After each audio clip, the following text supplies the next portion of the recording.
hour.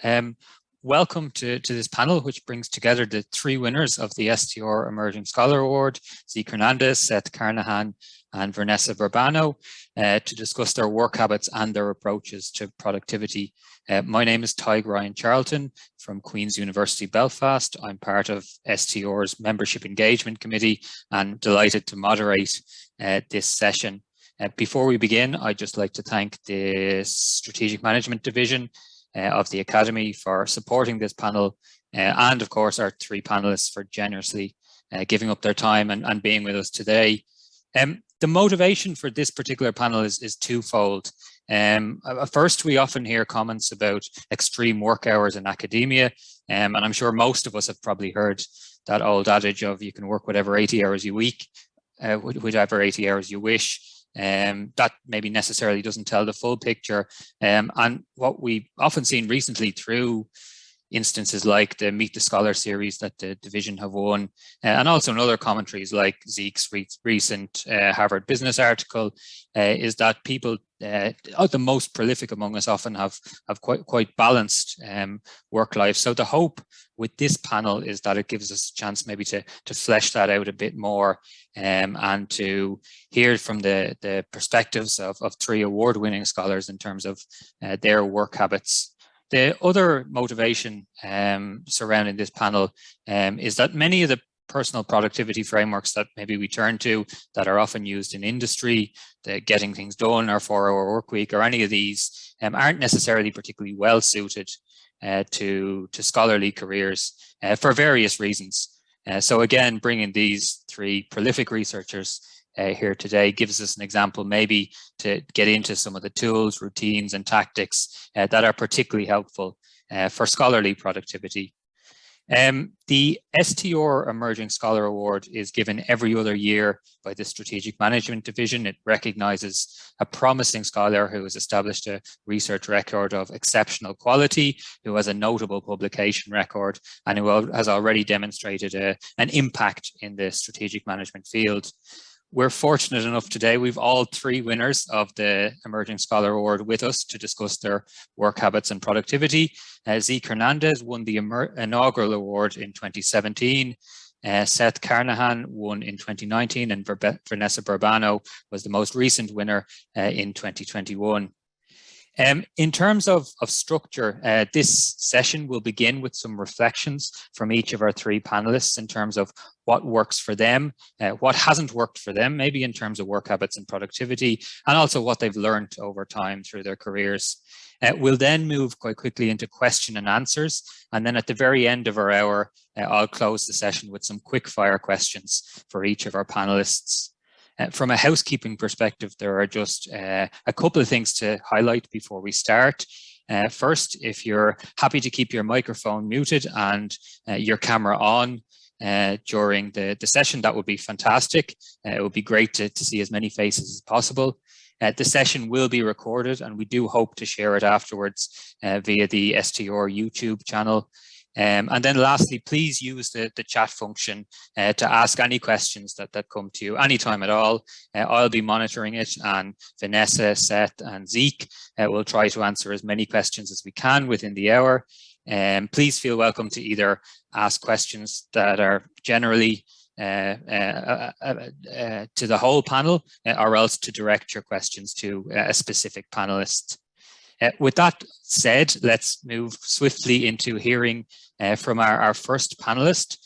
Zeke Hernandez is the Max and Bernice Garchik Family Presidential Associate Professor at the Wharton School at the University of Pennsylvania. He earned his PhD from the University of Minnesota in 2011. Zeke's research on globalization, innovation and performance has been published extensively across almost all of the top tier journals in our discipline. Zeke has been selected as the Emerging Scholar Award, not only for the Strategic Management Division of the Academy, but also the Strategic Management Society and also the International Management Division of the Academy. So a lot of Emerging Scholar Awards there. Zeke has also won an array of Best Paper Awards and Teaching Excellence Awards, and has been recognized by Poets and Quants as a top 40 under 40 professor. So thank you very much, Zeke, for being here with us today. And I'm really looking forward to learning from what you have to say. So I'll pass it over to you now, if that's okay. Yeah, thank you, Tadhg. That's really, really kind. And thank you all for showing up. We have a great audience. This is wonderful. Thank you. I also just want to say, I don't know how to start. This could come across the wrong way, but I want to say that I'm really excited to learn from Vanessa and Seth. I feel that they have it more together than I do. At least that's my perception. And the reason I start by saying that is because I think we all understand how status works, right? And so somebody gets like given an award, and then all of a sudden it's like, oh, everybody, everybody thinks they kind of have it figured out. And so perhaps the most important statement I want to begin with is, I struggle with these issues myself, right? So I come today with many questions. So Tadhg asked us to start with a few remarks. I'll try to be brief. I'm going to focus just on some general principles rather than specific sort of how-tos or techniques. I think we'll have time to get into that later. But I also start that way because, at least in my experience, trying to apply a bunch of like productivity techniques or technologies and tools, I never found that very helpful to figure out productivity or work-life balance or any of those kinds of issues. I found it much more helpful as I've been taught or learned certain basic principles that then have helped me frame how I use those particular tools and techniques. And so in my remarks, I want to focus on 4 principles that have been really helpful for me. So the first one is the following. I think that in academia, we kind of inherit a lot of false trade-offs. So for example, you've probably heard this like, oh, you can either do rigorous or relevant research, but not both, right? Or you can be like an amazing researcher or an amazing teacher, but not both. And another one is, you can be really successful in academia, or you can have a personal life, but not both. And all of those are false trade-offs. I don't believe in any of them. And I think that I've seen enough careers to, not counting, not talking of my own, I'm talking about others' careers that have led me to, sort of disprove those false trade-offs. So I say that because I think that especially when you're a younger scholar, PhD student, young assistant professor, that trade-off about like, I can either be successful or have a life feels like it's a true trade-off. And I think frankly, a lot of senior professors, they kind of like to boast about how much they work or how hard it was for them. And I don't mean to minimize that, yes, we have to work hard, but it's just a false trade-off. So that's the first thing I want to say. Like you do not have to give up your personal life to be successful. That's the first thing I want to say. The second one is that I found that a lot of the stress about work-life issues, they actually don't come from a lack of balance. So sometimes we think of balance as giving equal attention or equal time to everything in our lives. But actually, if you think about a time where you felt like totally content with what you're doing, and then think about a time where you felt really discontent with what you're doing, I bet you that when you were very content with what you were doing, you weren't giving equal attention to everything in your life. And I bet you that when you were very unhappy, it's not that in fact, I would almost guess that you were trying to give equal attention to everything in your life. And so much of work-life balance is not about balance, actually, or at least equal allocation.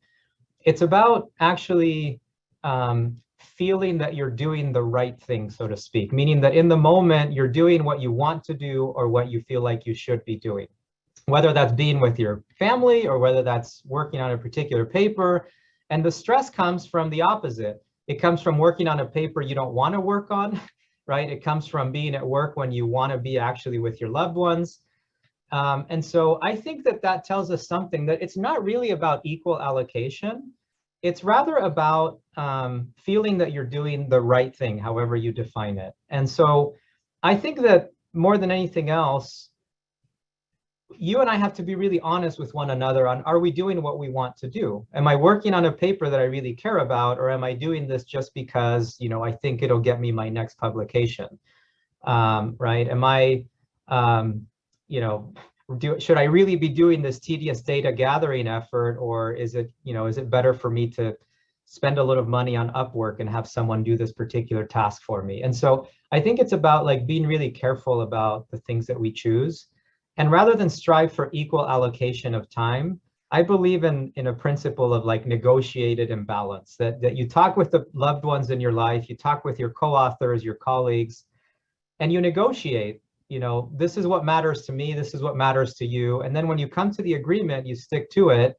But notice that it's unlikely to be a very balanced agreement at any given point in time. And then the stress about, am I doing the right thing, goes away.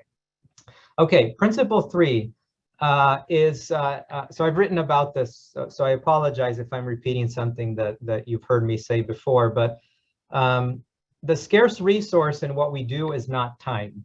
The scarce resource is insight. And so that means that productivity is about maximizing insight, not maximizing the time that you put into the job.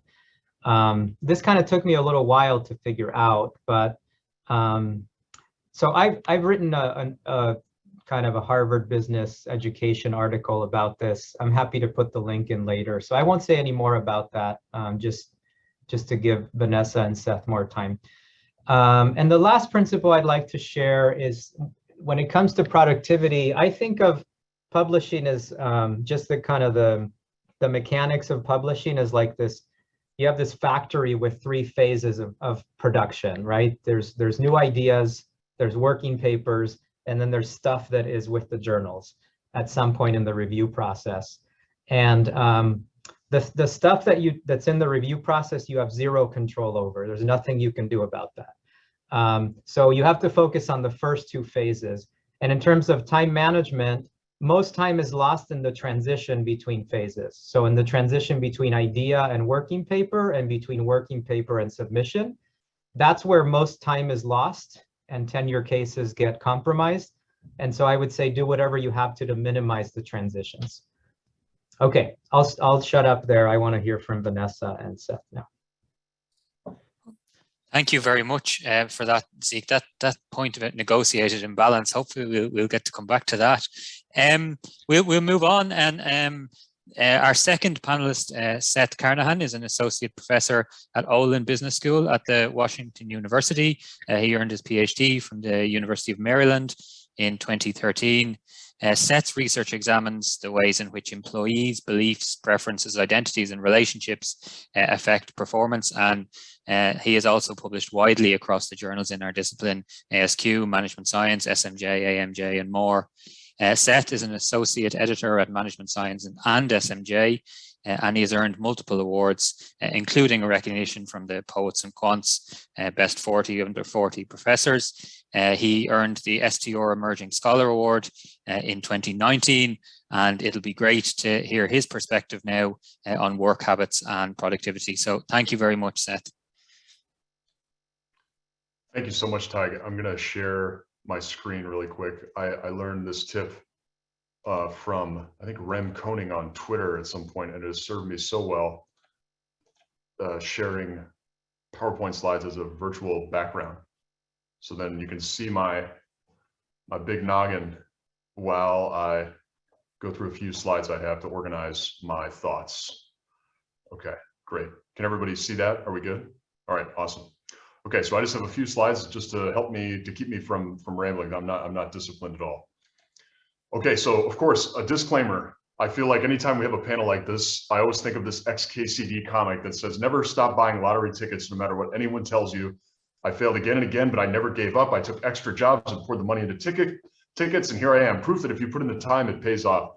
So every inspirational speech by someone successful should have to start with a disclaimer about survivorship bias. So of course, you know, the things that we talk about today, they don't guarantee success. I think we all know that, but I just think it's helpful to kind of to point that out as we go along. Everything is you know, there's a lot of unmeasured variables here, and also luck involved.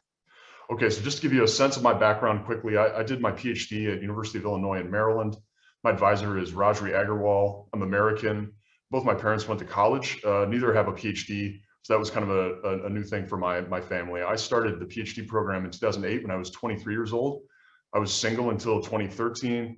My spouse, that's Mary Jane here, in the picture, she's an untenured accounting professor. And then the two of us commuted between Ann Arbor and Montreal for about 5 years. And then our son, Enzo, you can see here, was born in February of 2021. So that just gives you some sense of my background. So you can think about whether the things I say apply to you or not. Okay, so my quick rules for productivity. So a couple of things. I only start projects when I can envision the first 2 paragraphs of a paper. So this is a question I get all the time. How do you know what projects to start? If you can't think of what the audience and contribution are for the idea, you need to wait before you invest. I prioritize projects that are the closest to submission. So when I wake up in the morning, what project do I need to be working on? I don't always follow this rule, but if I'm being very disciplined, this is the rule I follow. The one that's closest to submission, whether it's an R&R or an initial submission, get those papers out the door so the reviewers can work on them and you can work on something else. When I get stuck, what do? I try to send a paper introduction. This is key, just the introduction of the paper, not the full paper, to a friend or a colleague to get some feedback and tell them, hey, this is kind of where my paper's at. Let's be honest, most papers live and die by their introduction, and it's so much quicker for someone to give you feedback on that and read it, that if you give someone a low cost little obligation there, they will give you some feedback and help you break through a logjam. How do you minimize writer's block? So what I do is, I think I learned this, I think there's research about this in psychology, and I apologize for not knowing the original work, but I stop writing when I'm not stuck.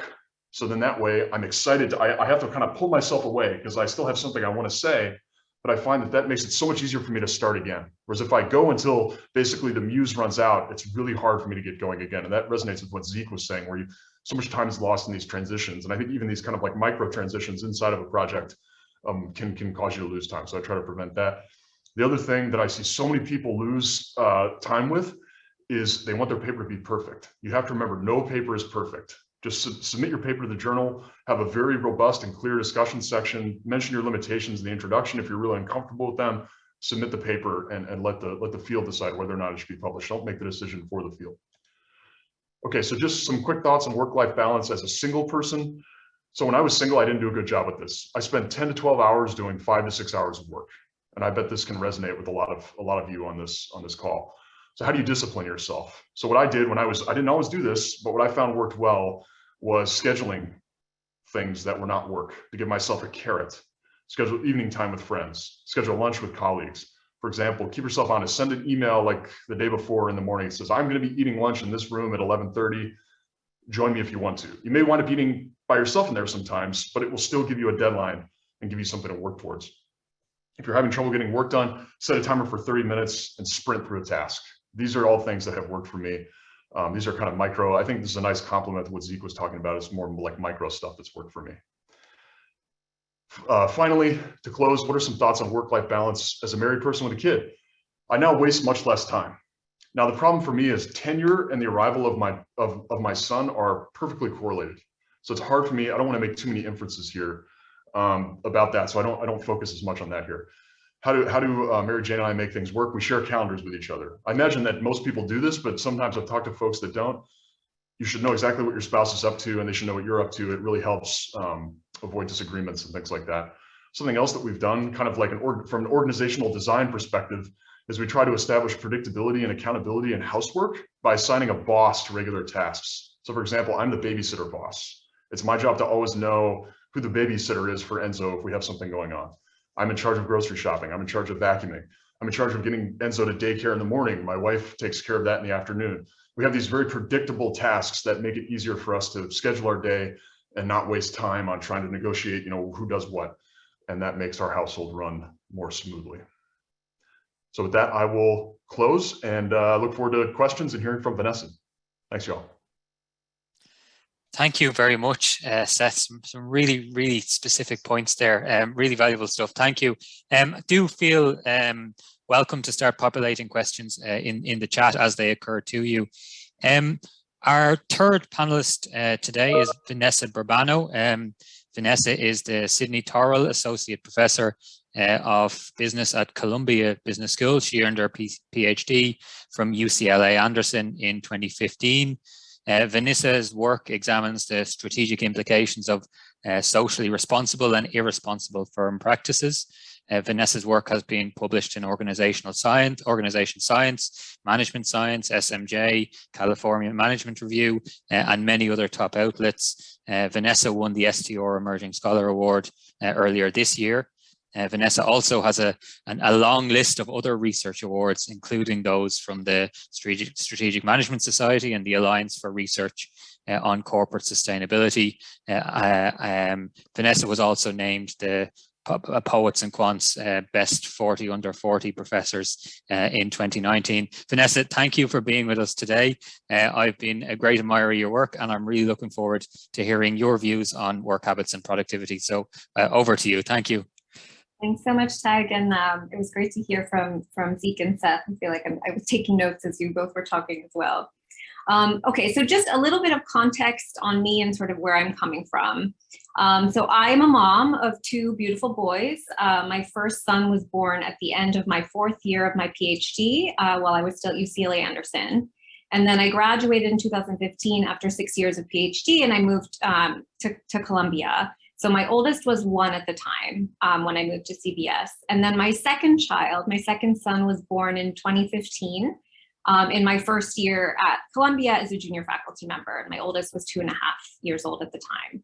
I'm married. My husband works in an asset management firm here in New York City. He works pretty long hours and used to travel a lot. Now does not because of COVID. But that's sort of just the context of my family life and sort of informs a lot how I thought about managing my time. So, now my boys are 5 and 8 years old, and I feel like I've sort of turned a corner a little bit in terms of the amount of like physical energy that they require of me.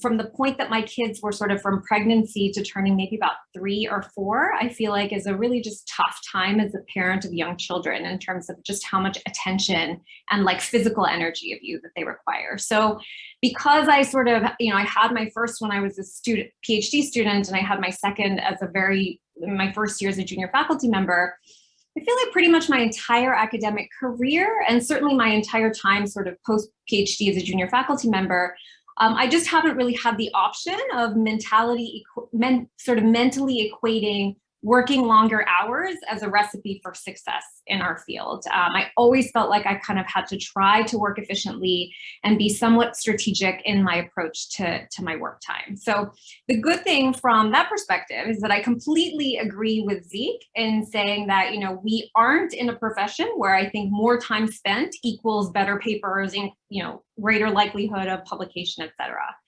I truly believe that someone is more likely to have, a creative or innovative idea, write a better paper, write a better response letter, if they're mentally in a good place. And so for me, that's always kind of meant a couple of things. One is just trying to find a way to feel happy with and comfortable with my own particular balance between my work and family life. And that has shifted a lot over sort of the ages of my kids. The other thing is exercising regularly. So let's start with the second. Exercise makes a huge difference to me. I do better work. I am more patient with my kids and my husband. I'm a happier person when I exercise regularly. So this is something I've always prioritized.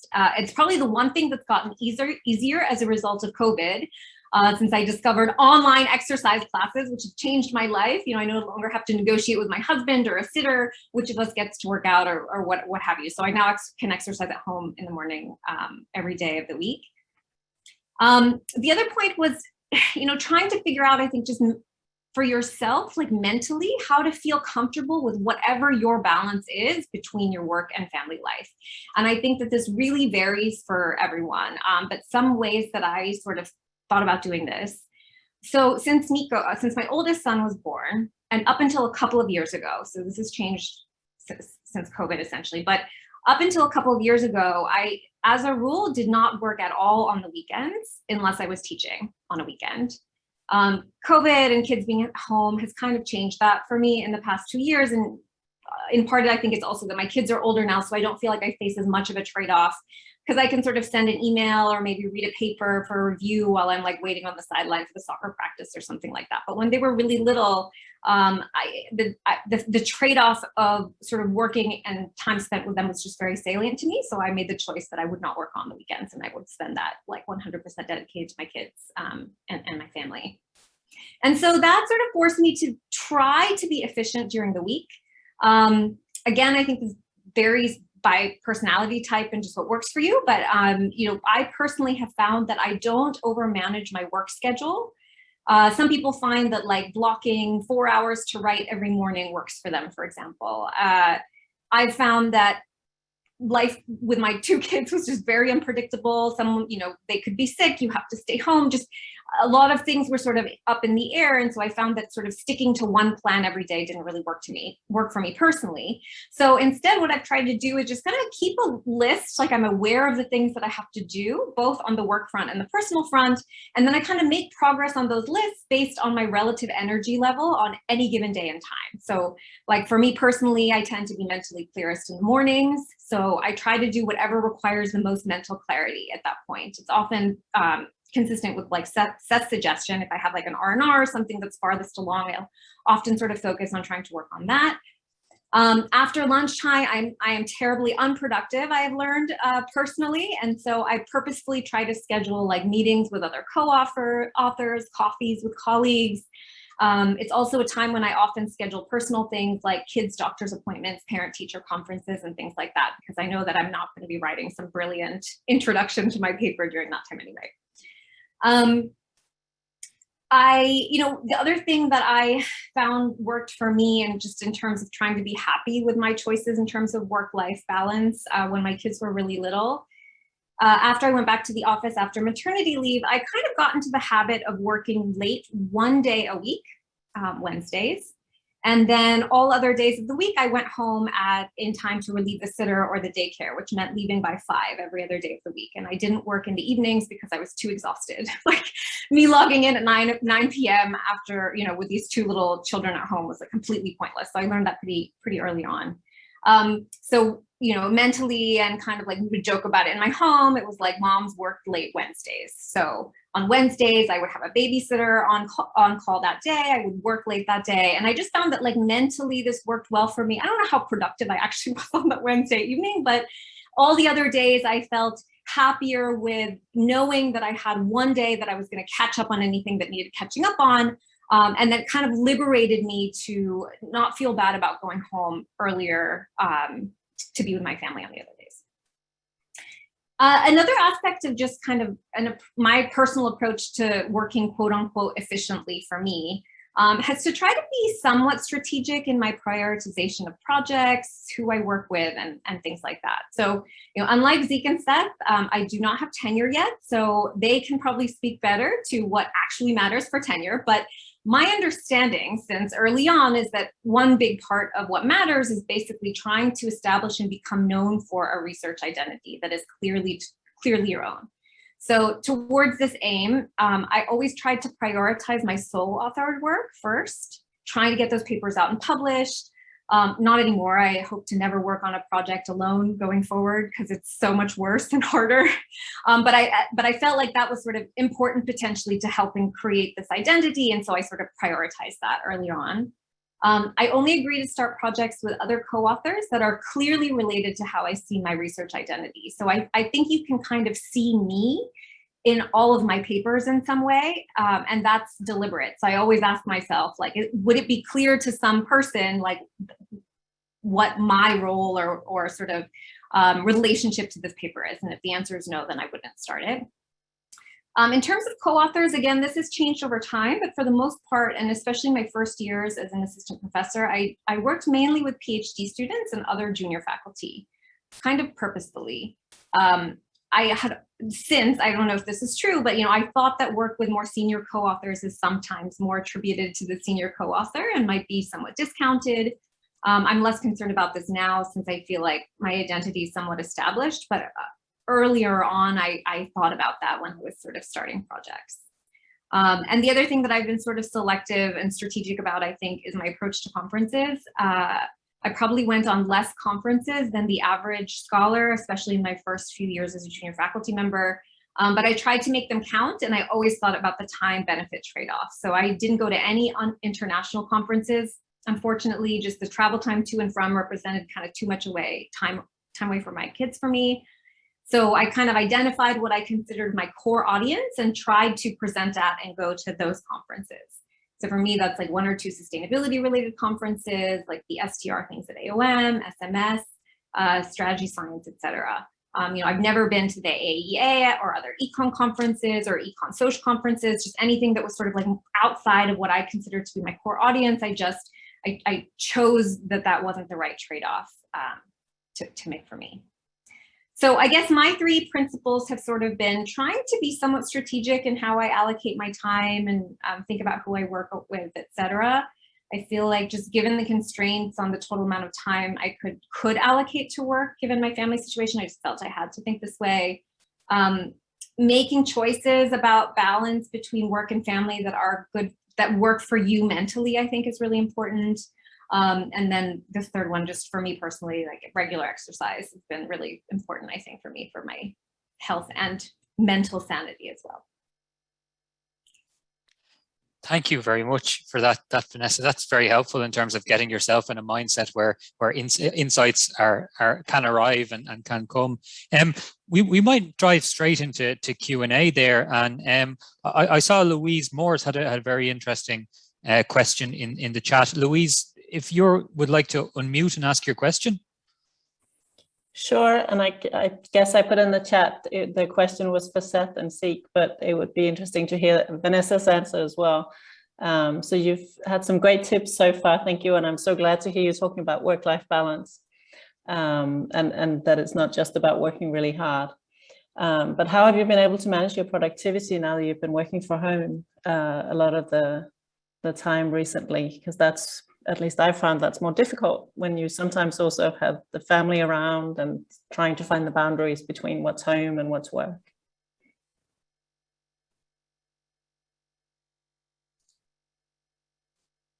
Louise, is there anyone in particular you want to take that question? Well, whoever would like to, I think they all 3 can talk about it, but whoever would like to start, or if just one of them wants to answer.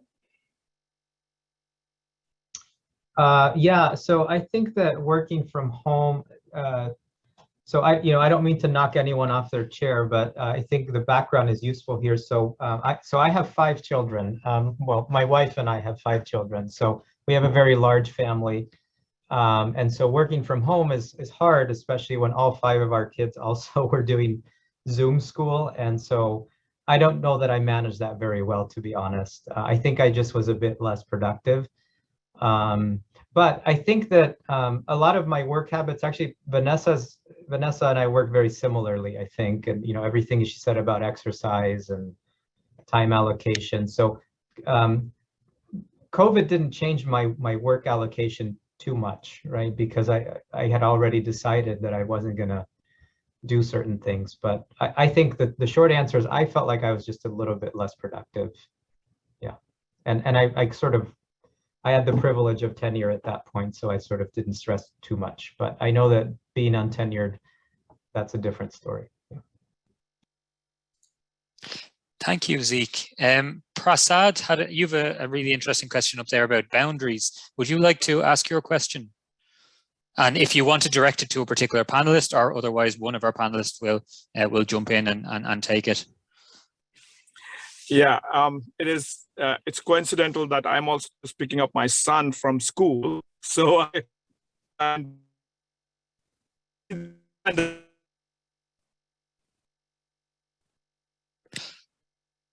think we've just lost Prasad. It sounds like you're on quite a bad line. We're having some connection trouble.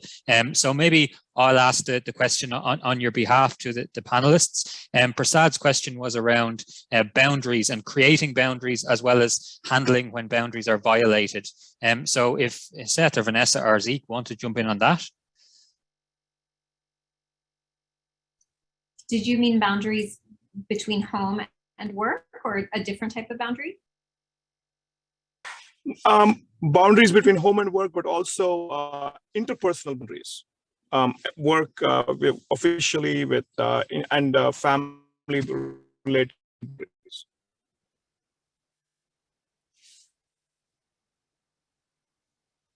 I mean, I can say for me personally, the boundaries between work and home have never been very distinct for me. I think I have not really had this kind of very, very separate, you know, I'm at work, I'm only thinking at work, I'm at home, I'm only thinking at home process. Because I sometimes, like, as I mentioned, you know, when I'm unproductive work-wise, I try to do home-related things like order Christmas gifts on Amazon or schedule my kids' doctor's appointments. And so I have just personally found that, like, I kind of like the fluid boundaries. It makes me actually think I get more out of my day by not forcing myself to only focus on one thing at a certain time and another thing at a certain time. There are, however, moments that I have always tried to dedicate to family and not let other things sort of get into that. And that, I think, has just been really important for just, you know, being happy as a person and mental health. Thank you very much, Vanessa and Prasad. Anne Catherine, do you want to come in with your question? Yes, sure. Thank you very much. Thank you, first of all, for all your ideas and sharing your rules. I think that's really important, as we certainly have all some issues dealing with work-life balance and so on. So it's good to talk about it. We just talked about mental health and taking time out of work. So my question is, how do you switch off mentally after work? So how do you manage not to think of work problems when you're out with friends or just having an evening home? Yeah, I can speak to that. So I think a few things for me work well. Like Vanessa said, exercise is amazing. I use that. I either put that in the middle of my day after I do a big block of work, or I put it at the end of my day after I do a big block of work, because it helps clear my mind. So that's the biggest one. Whatever exercise means to you, whether it's just taking a walk for 20 minutes or it's doing, like, you know, hill running or something really difficult. For me also, something my wife and I both try to do is every night we watch like 30 to 45 minutes of TV together at 9 o'clock. We do that every night. And we also both, like, leave our phones out of the room while we do that, because you can be tempted to, like, scroll and do whatever. So we try to create this disciplined thing, kind of back to this point where I was saying with the way we organize our house is trying to make things predictable and scheduled. That's one thing we do. So we know that that's coming. We know we're going to spend some time together, and it helps me decompress, and then I sleep really well after that. Something else that helps me is listening to music. So I like to, like, as I exercise, I like to listen to music, and helps me clear my mind. To take a walk, listen to music helps me clear my mind. Those are things that work for me. Thank you very much, Seth. I'm going to pick out some questions that maybe take us in some different directions. Ramesh has a really interesting question that's related to another one asked by Sarah. So Ramesh, would you like to maybe come and ask your question? Yes, thank you. And this is addressed to any of the speakers today. So as a doctoral student, I find that a lot of my time is kind of stretched thin across, trying to develop deeper domain knowledge, expertise, trying to write papers, reach out, network, while also learning skills at the same time. And there are many days in which, or even months for that matter, when I kind of look back, it seems that I did a lot of things and I was being busy, but not actually achieving anything. So any advice on tackling these issues and any kind of good practices that I can build as part of my doctoral journey? Thank you.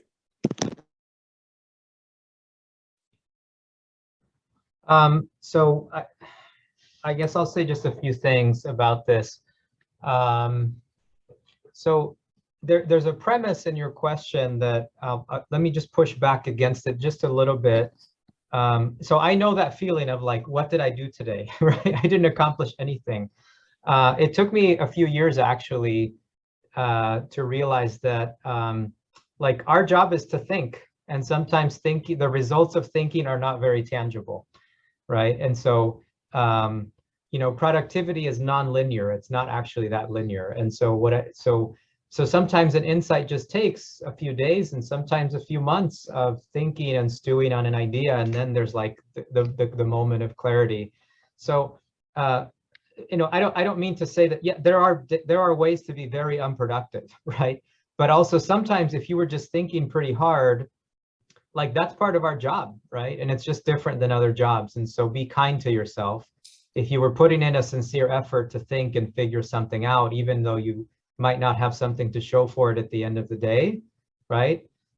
As long as you can sincerely say that you were thinking and, you know, you weren't just on Facebook or something, you probably were working.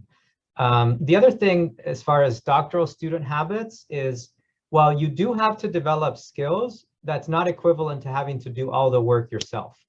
And so, like, in as much as you can outsource tedious work, do it, right? In as much, you know, and I know that's less a matter of having like a research budget and more a matter of like figuring out what is it that you have to do and what maybe you can, you know, have someone else do for you.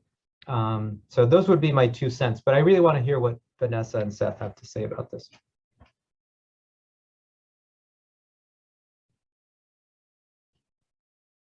If anything. Okay, I guess we'll bounce on to the next question. It's an sorry, Vanessa, did I cut across you there? No. I was saying I don't think I have anything to add. I'm gonna +1 Zeke on that one. Okay. In that case, we might come to Sarah. Sarah, you had a really interesting question. Would you like to ask it? Yes, so it's for the panel, and then also I'd just love to hear what everybody else has to say in chat as well. So I was recognizing Vanessa's limits to not time blocking, and then on the back of Seth's discussion that he does time block. Let's say if you did want to follow the time block advice, either because you need to manage yourself or you have lots of different demands on your time. If you're pre-tenure and you attempt to block your calendar, you know, I follow you don't need to give people a reason to say no. You can just say, no, I'm not available. But if you're in a low power situation with co-authors, with department chairs, with cross university expectations, you know, you don't get to say no a lot. And if things occur in your previous focus time, tough, right? And then it gets moved. So I'm wondering about how you can time block or boundary set or work with your natural energy flow, whatever time of day that is, when you are underpowered, which is ironically exactly when you need to do it the most.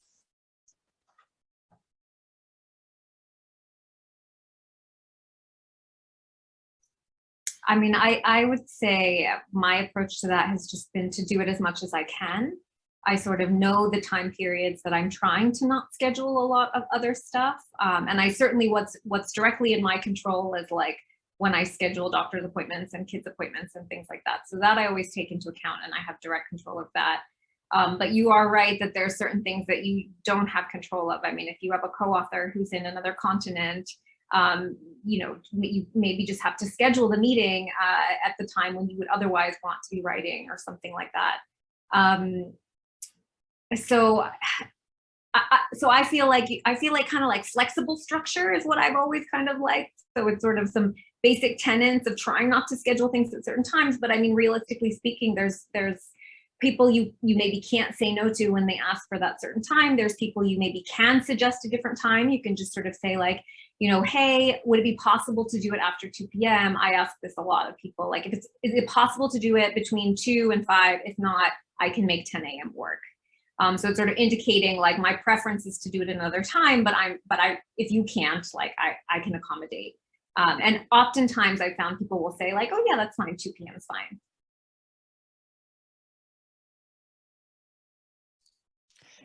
Do any of our other panelists want to come in and add to that? That was a really good set.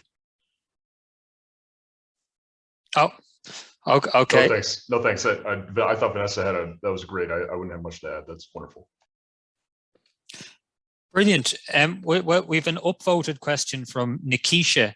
Nikisha, would you maybe like to ask your question of the panel? Yes. Hi, everyone. So thank you so much for this. One of the things that I have problems with is when I'm coding in Stata or R and doing empirical work, when I get interrupted and then I have to press save, and then when I come back, it's hard to get back into that train of thought of what was I doing, what was I testing. I was wondering if you had any suggestions for that. That's a great question, Nikisha. So what I do is so I'm typing and then someone bothers me.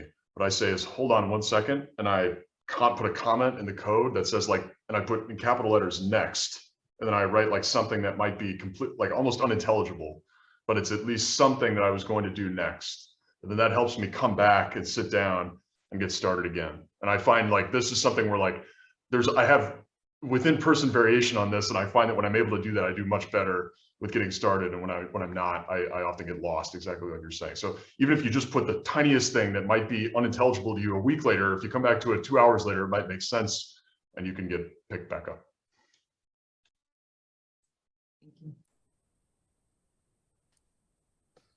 On the same topic of interruptions and disruptions, I think Joshua's question bears some relation to this. Joshua, would you like to come in? Yeah, thank you. I just wanted to ask. So, in my first semester as an assistant professor here in Western Carolina, just getting my course materials together and getting a somewhat of a routine. But the problem we've had is we've got a 3-year-old, and we've all been getting sick with the the latest viruses that have been sitting around the area. And it just, as soon as I get on a routine, it just feels like I'm just thrown off by either an all-nighter or something. And it takes time to get back into the swing of things. And I'm just wondering if you had any you've all kind of gone through this process. So I'm just wondering if you had any tips to really just get back quickly and effectively. Thank you. Joshua, I feel you, man. I know exactly what that's like. I don't know that I have great advice on how to get back quickly and efficiently.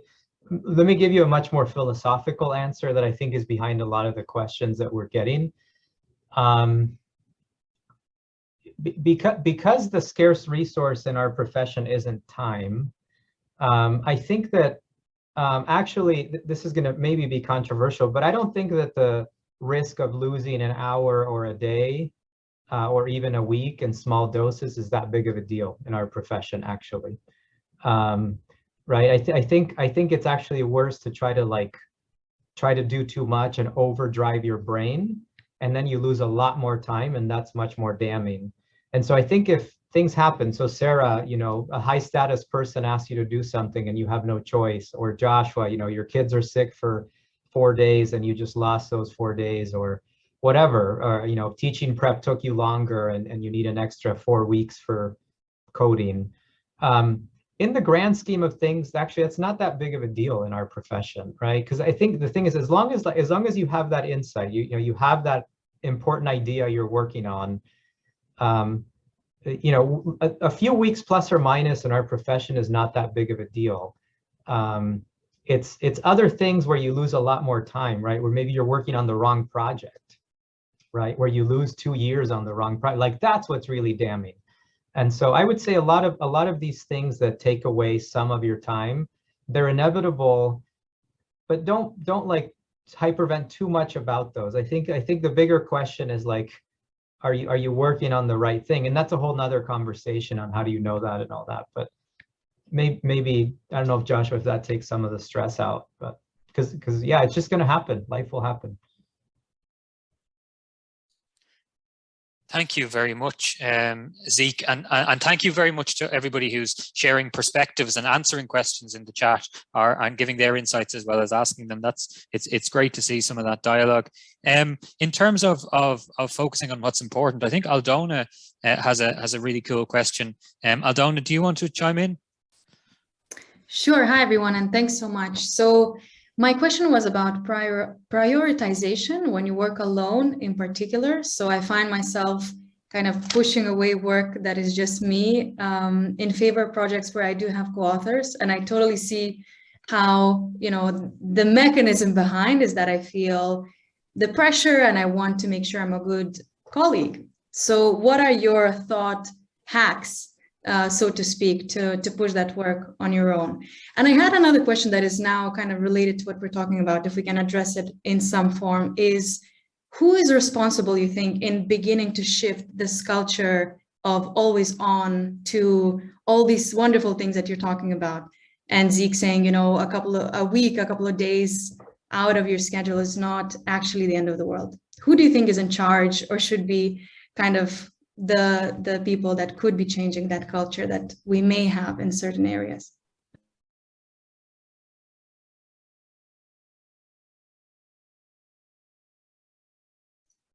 Well, I can speak to maybe your first question about sort of prioritizing, how to prioritize your own solo authored as opposed to co-authored work. I agree. It's kind of just a mental discipline thing. It is so much more fun to work with other people on papers. Like dealing with an R&R by yourself on a paper is just horrible. Like you don't have anyone to feed ideas off of. You don't have anyone to say, oh, don't worry about reviewer two. We'll get them to come around. I mean, it's just sort of like mentally just harder in so many ways. So I think it's just kind of a little bit of a mental discipline thing. So Seth, I think, had made the suggestion of sort of starting with like, what's the furthest along? I found that for my, even within that, I would try to focus on I would try to work on my solo authored stuff first. So I found that most mentally draining for me, like working on a solo authored project. So I tried to do it in the time in which I was most able to do that type of mental work, which for me is in the mornings. And then I would find, even when I was a little bit more tired, you know, when I had a co-author in the mix, like it was kind of fun to talk through something or talk through ideas. And so I just learned that like, I have to spend the discipline of spending the time that sort of I have the most mental energy on my solo authored stuff, because when I have others in the dynamic of a co-authored relationship, that kind of helps pull me through and at other points of the day.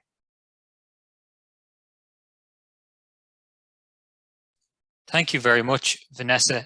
Seth or Zeke, do either of you maybe want to come in on Aldona's second question about who can we look to for trailblazing work-life balance in academia? Well, yeah, you go ahead. You go ahead, Zeke. Yeah, you go first. You go ahead. Go.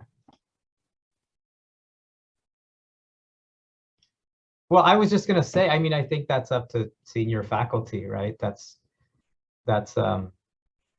you know, now that Seth and I have tenure, for example, that's on us. I mean, that was my motivation for writing that HBR article. You know, I think senior faculty are just part of the problem when they boast.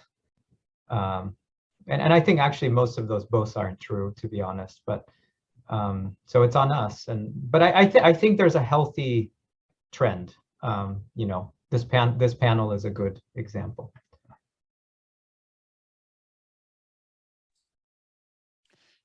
Thank you very much, Zeke. We're coming up to the last 7 minutes of our time together, so we might sadly shift away from Q&A and shift into some quick fire questions to close the session. I've 3 questions to ask each of our panelists. We'll go in reverse chronological order this time, so we'll start with Vanessa and then move to Seth and then Zeke. The first thing I wanted to ask each of our panelists was if they could go back in time and give their younger selves one piece of advice, what would it be? Or perhaps maybe there's some received wisdom that they wish they had ignored earlier in their career. So I'll lay that one over to you, Vanessa. So for me, I guess I wish I could have told my younger self kind of not to have the expectation that work-life balance would be easy once my kids were born. So I guess this is a message that I wanted to put out there, you know, for like the current or future moms of young children out there, or parents of young children out there. If it's hard for you, it's not because you're doing anything wrong. It's just because it's hard. You know, mom guilt is a real thing. Dad guilt probably is a real thing also, but I can only speak to my own version of it, which is kind of mom guilt. And, you know, I think it can be hard because of the expectations we put on ourselves and the expectations we think others put on us. for women in particular, I think, you know, this narrative around lean in, women can do it all and have it all, like it's inspiring in some regards, but I think it can also sort of set you up to, in the moments when it's hard, because it will be hard sometimes, to feel like it's because you just aren't doing something right or haven't been able to figure it out when so many other people have. And I think that that's just not the case. So I guess I share that because I wish someone had told me that. I didn't have a lot of, figuring out maternity leave and all of this stuff in my department was sort of a very individual process for me. I didn't have like an example to look to. And I just remember struggling with it a lot in my first couple of years and feeling like this should just be so much easier. Like, why is this hard for me? And I think I now have the realization that it's just hard because it's hard. So, Seth, Zeke, and I are kind of, it's easy to look back and sort of be like, these are the things that worked. But I think just recognizing that the process of getting there is a process and it's okay to struggle with it at times. So I guess that's my message to my previous self and everyone. Thank you very much, Vanessa. Seth? So I would say two things to my previous self. The first is schedule more time with friends. I would let myself, just like I said in my presentation, spend 10 hours doing 5 hours of work. Wasted so much time. I would schedule more time with friends. Second, I would seek help more often. This kind of speaks to Aldona's point about solo authored work. And this connects back to my earlier point about sending out introductions for feedback. I didn't start doing that until the last like 3-4 years. I would do that immediately.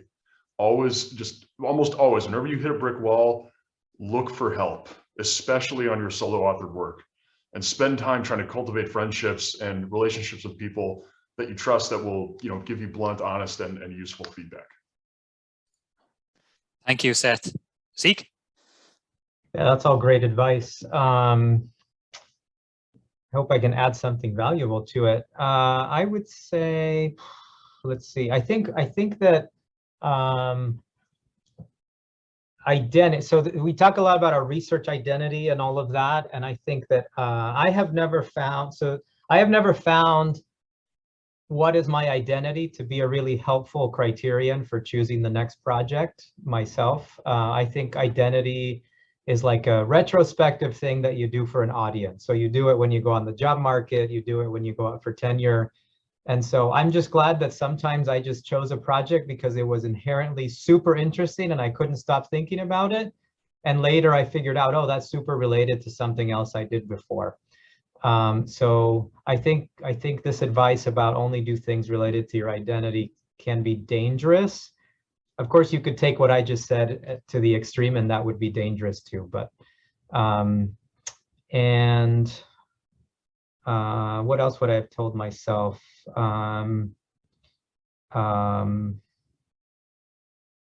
Yeah, just outsource. I would have outsourced a lot more, a lot sooner. Just spend your research budget, as big or small as it is, like spend it all. Yeah. Okay, thank you very much, Zeke. The second question that I wanted to throw at all our panelists was if, and we'll go back to Vanessa again with this. Vanessa, if you were to mentor a new assistant professor or a PhD student, is there one resource, be it a book, a podcast, a TED Talk, is there one resource that you'd recommend to them on their PhD student or tenure track journey? I'm going to recommend Zeke's article.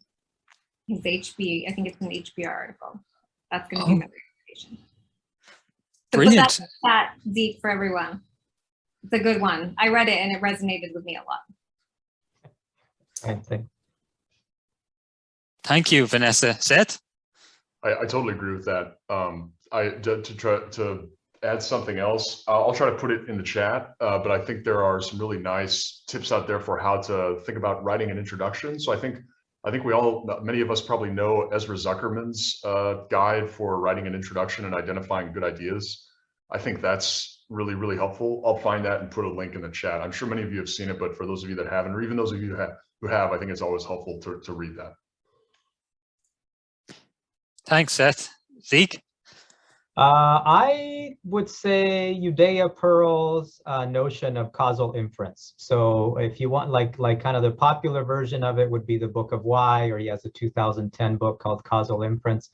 I think that, for so long, I thought of causality and I was taught it as like a research methods thing, like as a statistical thing. And actually causal inference it's a way of thinking about what good research is. And that has nothing to do with methods. And then there are methods that help you.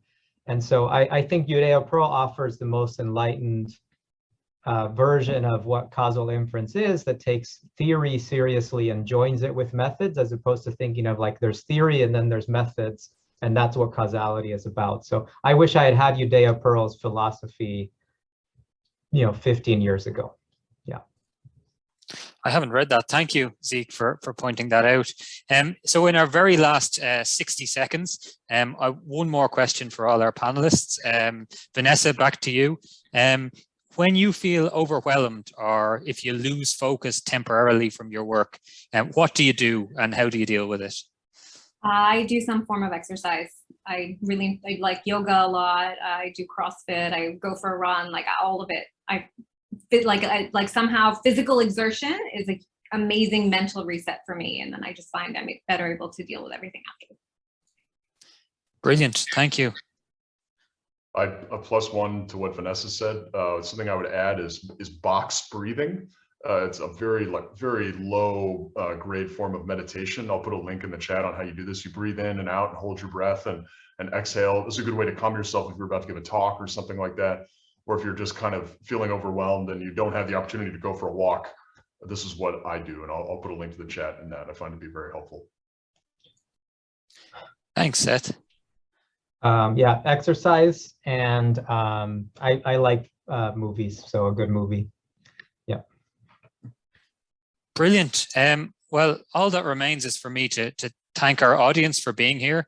Thanks also to the division, particularly Heather Berry and Bilgehan Ozunka for their support. And lastly, and most importantly, a huge and a heartfelt thanks to our three panelists, Zeke Hernandez, Vanessa Brbano, and Seth Carnahan, for giving so generously of their time and their wisdom over the last hour. We had far more questions than we got around to. Maybe that's a sign that at some stage we'll need a part 2. But for the moment, just really grateful for your time. I hope everybody has a lovely afternoon and evening, and I hope we'll all see each other in Seattle in August. So take care and all the best, and thank you to our panelists. Thank you, Tadhg.